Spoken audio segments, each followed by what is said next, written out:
What's going on YouTube? I'm John with Longhaul Lifesavers, and today we have a video based around internet because that seems to be a hot button topic for RVers, so stay tuned. So what we have today is the Weboost Drive X RV right here. And what this is supposed to do is boost your cellular signal for not only your cell phones but also your hotspots. And this is called the Drive X because this is for mobile units. So if you're in a motorhome or something you're planning on moving multiple times, this is the way to go. If you're going to be stationary for a long time, they do have a different one specifically for that. So this Weboost, after tax and everything, comes in at $509 is what we had to pay for it, and we got this off of Amazon. We'll put a link down below in the description for you. The reason we're doing a video on this is because it is so expensive, and we're going to do a review on it to see if it's actually worth that $509. So this video is going to be broken up into 3 different parts. We're going to do an unboxing first. Second, I'm going to show you how to install it. And then third, we're going to do a before and after speed test. So now we're going to head over to the island. We're going to do an unboxing of this to see what kind of things you get in this Weboost system. So this is a cell signal booster for RVs, and it's the Drive X RV. And it works in 3 ways. First, it receives the signal. Second, it boosts the signal. And third, it transmits the signal. Just so everyone knows, this Weboost is not an internet plan. You actually have to have some form of internet, whether it be a hotspot or some other carrier of internet. If you're using your phone as a hotspot, it'll just boost the signal of those internet devices. Now we have you on the overhead camera. Hi. And we are going to do the unboxing. First things first.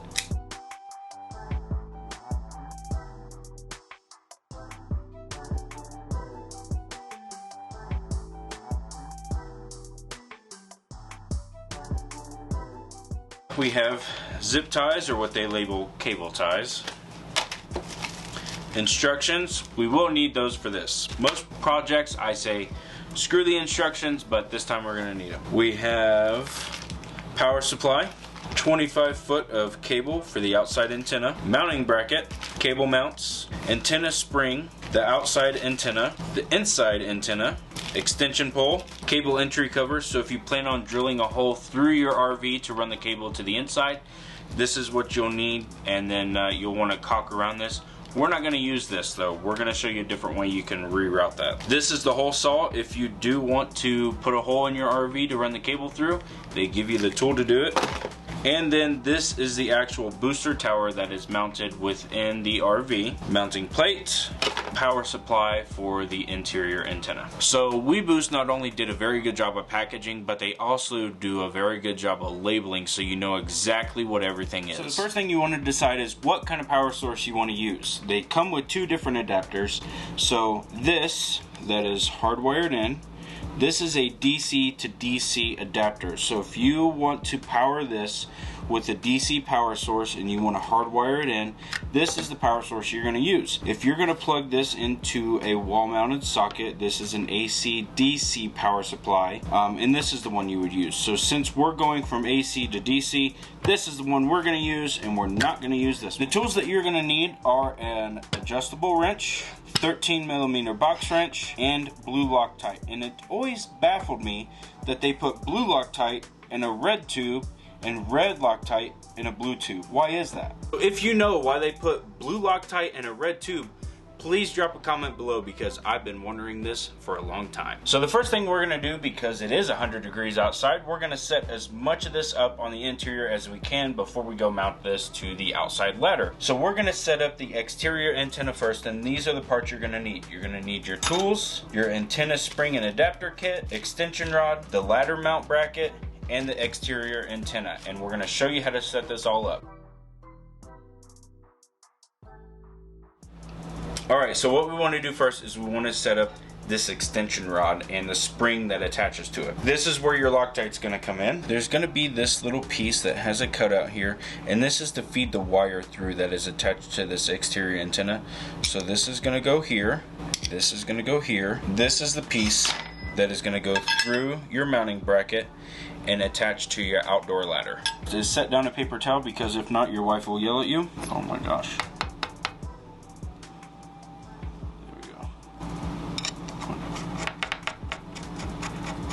Then we're going to put a little bit more Loctite on this end, and we're going to attach the spring.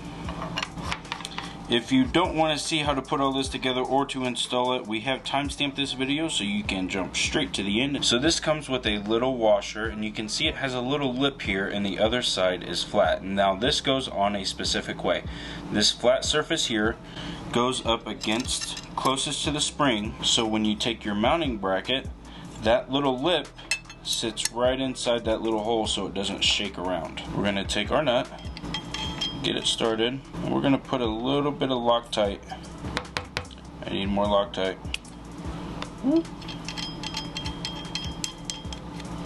A little bit of Loctite on there. Now this is where your wrenches come in handy.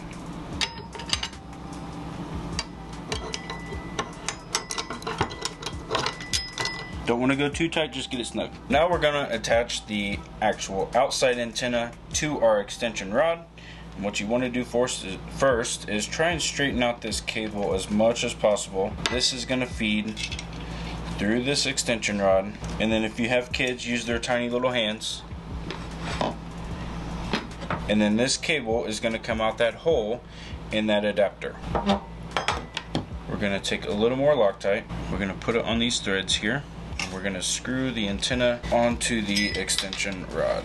And again, don't over tighten it, get it snug, and then let that Loctite dry up and do its job.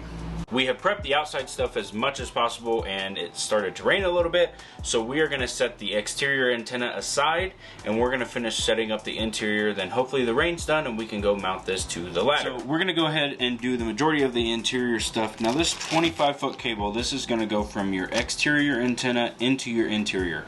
This is where I say, and there's multiple ways to do it. You can find an area on the roof that already has wires coming into the coach, and you can utilize that to run this wire to the interior, or the kit comes with a hole saw and a coupler so that you can drill a hole through the side of your RV and run the wire through, and then mount it with this and caulk around this. We're not going to do either one of those. We never know how often we're going to move, and I want to be able to take the cable off while we're traveling. So what we're going to do is, once we have the exterior antenna mounted, we're going to run this cable through our slide. However you're going to route the cable into the coach depends on where you're going to mount your booster, so keep that in mind. We want to mount this as close to the slide as possible, and I think we found an area. One thing to note is this is the booster, but it doesn't actually transmit any signal. This is your transmitter, and this is what is going to boost the signal to your devices. Place this transmitter closest to where you're going to be using your cell phones or your hotspots or whatever internet source you're using that uses cellular towers, so that way you get the best signal. Okay, so we're here in the office, and this is where we do the majority of our phone calls, and this is where our hotspot is. So we want to have our transmitter closest to our office. And we're going to set this up somewhere on the desk. We'll get to that later. The booster is where you want to have it mounted, and it comes with this mounting plate on the back that you mount to the wall, and then this clips onto it. This area right here, this slide, this is where our cable from the exterior antenna is going to come in. So we want to have our booster mounted somewhere close to this. And I'm thinking right there next to the power source, and where the exterior antenna is going to come in from the slide is going to be the best place to mount this. One thing I don't like about this system is they don't give you mounting screws to mount this plate to the wall. So stop at the Home Depot and get a couple screws for this. We're going to mount this wall bracket. I was going to be OCD and put a level on it, but Morgan said just eyeball it. So we're just going to eyeball it. My eyeball says it looks pretty straight. We're going to mark the holes. When you're getting screws, if you have to go to Home Depot or if you have some in your bolt bin like I do, make sure you get a taper head, because the holes in this wall mounting bracket are tapered as well. So you want to make sure they're going to sit in there and sit flush, or else it'll hit against the booster. So we have our holes marked, and we're going to start the screws, and I'm not using a drill. Morgan was surprised. Now that we got our bracket mounted to the wall, we set this on there, and it's mounted. Okay, so we have routed our Weboost transmitter to the top of our desk, under the desk, and out the side to plug into our booster. But I wanted to show you these fancy little cable tie holders that they have. Feed your cable tie through the slats on the side, like that, and then you mount it wherever you want. Then you take all your cables. This is why you put the cable tie through first, because it's difficult in tight spaces. And now your cables are mounted and out of the way. I'm gonna see if I can find those on Amazon, because that's pretty handy. So now that we got our booster and our transmitter mounted and we're squared away on that, it's time to route the cable leading to the exterior antenna. Like I said, we're gonna go through this slide right here. So I'm gonna send Morgan outside while I feed this through so that she can pull out the extra cable.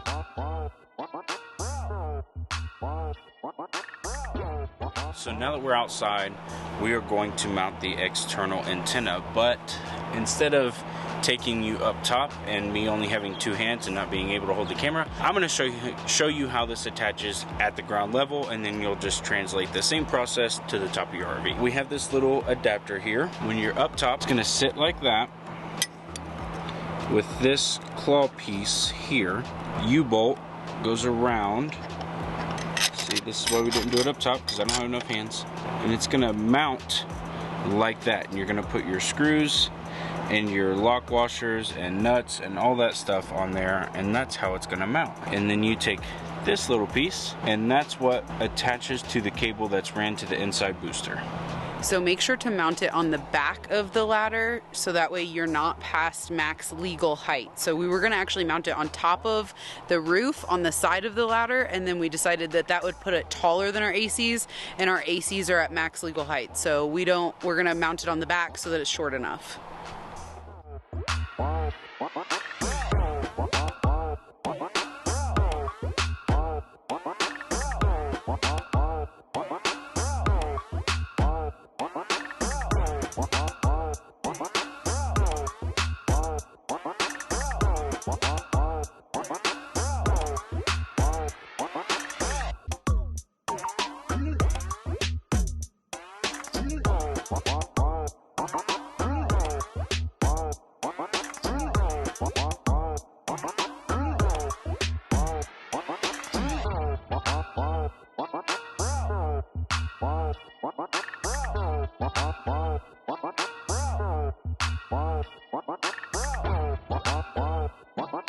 We are testing the internet speeds without the Weboost to see what we're at currently.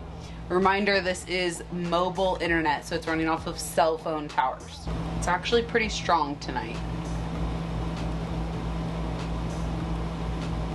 It's also nice outside, so everyone's sitting outside instead of sitting inside watching TV. So our download speed was 4.7 and our upload was 2.5. The issue for us is that we don't just stream TV. This would be fine speeds for streaming Netflix or Hulu or something like that.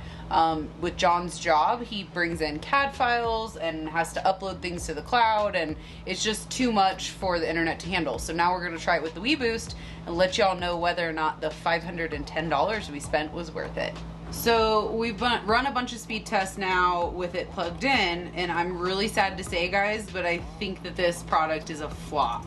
We are going to keep it for a couple more days and test it in non-peak times. I don't think it's worth $500, I'll say that. But again, we're gonna test it throughout the week and see if it's worth it or not. So I switched over to my computer because I'm on a Mac, John is on a Windows, so we wanted to see if there was any difference between the two for Wi-Fi. On this I'm getting 4.5 download and 4.5 upload, so not really any different. I also tried it on my iPhone hotspot to see what that would do, and it was a little bit faster, so I don't know. Right now we're running off of AT&T, so I'm really sad that this did not do what we expected it to do. The hunt continues for better internet. Alright guys, so that's going to be it for today's episode. Stay tuned for next Monday's video. We are going to let you know whether this is worth it, if we're keeping it, or if we are returning it. As it looks right now, we're hanging on to the boxes because we think we may be returning it, but you have to stay tuned for next Monday to see what we actually do. So, until next time, stay safe. See you guys.